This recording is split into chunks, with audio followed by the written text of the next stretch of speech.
মুসা আল্লাহকে জিজ্ঞেস করলেন, হে প্রভু, তোমার দাসদের মধ্যে সবচেয়ে মনোযোগী কারা? আল্লাহ জবাব দিলেন, যারা সবসময় আমাকে স্মরণ করে। 2, তোমার দাসদের মধ্যে সবচেয়ে অনুগত কারা? যারা আমার দিক নির্দেশনা অনুসরণ করে। 3, তোমার দাসদের মধ্যে সবচেয়ে সুবিচারক কারা? যারা নিজেরা যেভাবে বিচার পেলে খুশি হতো সেভাবে বিচার করে। 4, তোমাদের দাসদের মধ্যে সবচেয়ে বেশি জ্ঞানী কারা? একজন জ্ঞানী, যে তার জ্ঞান নিয়ে অতৃপ্ত এবং ক্রমাগত অন্যের কাছ থেকে জ্ঞান আহরণ করে।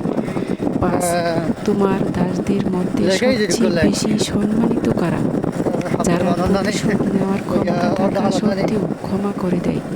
6, তোমার দাসদের মধ্যে সবচেয়ে বেশি ধনী কারা?